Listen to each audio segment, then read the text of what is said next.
আসসালামু আলাইকুম everyone, welcome back to my new video. আজকে আমি তৈরি করে দেখাবো একটা ভর্তা। এটা কিন্তু খুবই মজার ভর্তা, আর ভর্তাটি হলো পটলের খোসার ভর্তা। পটল খেয়ে আমরা কি করি, খোসাটা ফেলে দিই, কিন্তু না, পটলের খোসাটাও কিন্তু খাওয়া যায়। তো আমি আজকে তৈরি করে দেখাবো পটলের খোসার ভর্তা। তো আমার সম্পূর্ণ ভিডিওটি দেখার অনুরোধ রইল। এই ভর্তাটি তৈরি করতে আমাদের প্রথমত লাগবে যে পটলের খোসা। তো আমি এখানে কিছুটা পটল হচ্ছে যে খোসা নিয়ে নিয়েছি, আর আস্ত কিন্তু পটলও নিয়েছি একটা দুইটা। তো এগুলো আমি সুন্দর করে ধুয়ে এখন আমি চুলায় বসিয়ে দিচ্ছি একটা কড়াইয়ের মাধ্যমে। আর পরিমাণ মতো পানি দিয়ে দিয়েছি, হাফ চা চামচের মতো হলুদ গুঁড়ো আর স্বাদ মতো অল্প কিছুটা লবণ দিয়ে আমি এখন এটাকে সেদ্ধ করে নেবো একটা ঢাকনা দিয়ে ঢেকে। এই তো আমার এই পটলের খোসাগুলা সেদ্ধ হয়ে গিয়েছে। এখন আমি এটাকে ব্লেন্ড করে নেব। একটা ব্লেন্ডার জারে নিয়ে নিয়েছি। তো আপনারা চাইলে হচ্ছে পাটায় বেটে নিতে পারেন। তো এখন আমার এই ব্লেন্ডারের মিশ্রণটি বাটির মধ্যে ঢেলে নিয়েছি, আর এখন আমি এখানে পেঁয়াজ কুচি, কাঁচামরিচ কুচি আর একটা ডিম নিয়েছি।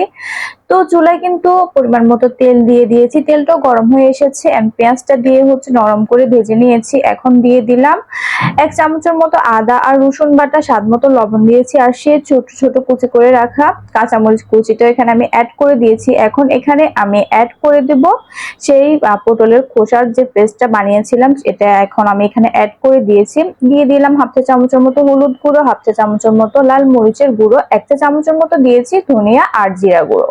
এখন সব কিছু ভালো করে মিশিয়ে কিছুক্ষণ রান্না করে নেব। এখন একটা ঢাকনা দিয়ে আমি ঢেকে দিব।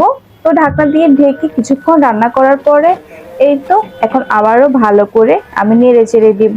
তো এই পর্যায়ে যেহেতু আমি আগে ডিমটা দেখিয়েছিলাম, ডিমটা এখানে অ্যাড করে দিব। তো ডিমটা হচ্ছে ভেঙে অ্যাড করে ভালো করে হচ্ছে মিশিয়ে নিচ্ছি।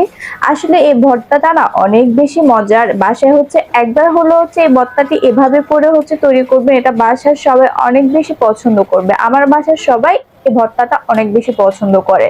তো এই পর্যায়ে হচ্ছে ভালো করে নেড়ে চেড়ে দিব। পানিটা যতক্ষণ না শুকিয়ে যায়, এখন আমি ফ্লেভারের জন্য দুইটা শুকনা মরিচ এরকম কেচে দিয়ে হচ্ছে কেটে দিচ্ছি ছোট ছোট করে।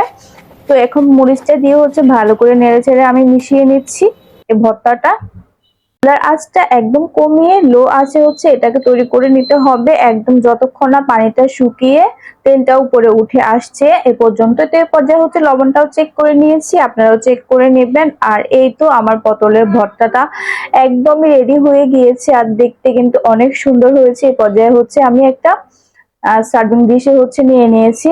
তো এই তো আমার সহজ পটলের ভর্তা রেডি হয়ে গিয়েছে। তো আমার এই সহজ রেসিপিগুলো যদি আপনাদের ভালো লেগে থাকে, অবশ্যই আমার পেজটি ফলো করে দিতে ভুলবেন না, সেই সাথে চ্যানেল সাবস্ক্রাইব করে আমার পাশে থাকবেন।